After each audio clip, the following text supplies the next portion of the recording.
Kita awali informasi pertama, saudara, sejumlah titik kebakaran hutan dan lahan di Nagan Raya mulai padam setelah hujan deras melanda kawasan ini pada dini hari tadi. Dari 5 titik api, saudara, 4 diantaranya mulai padam. Kini tersisa 1 titik api lainnya seluas 4 hektar yang belum mampu dipadamkan yang berlokasi di Kecamatan Kuala Pesisir, Nagan Raya.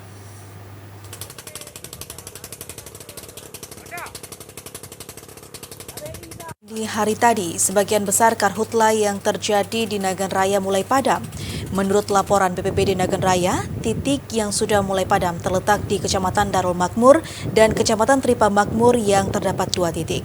Sementara 2 titik lainnya sudah lebih dulu berhasil dipadamkan. Hingga saat ini tersisa 1 titik yang terletak di Gampung Suak Puntung, Kecamatan Kuala Pesisir Nagan Raya, seluas 4 hektar yang masih terbakar.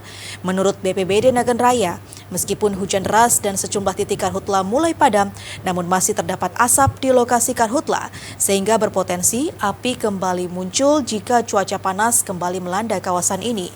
Sementara itu, upaya pendinginan juga terus dilakukan di lokasi yang masih terdapat asap untuk mencegah api muncul kembali.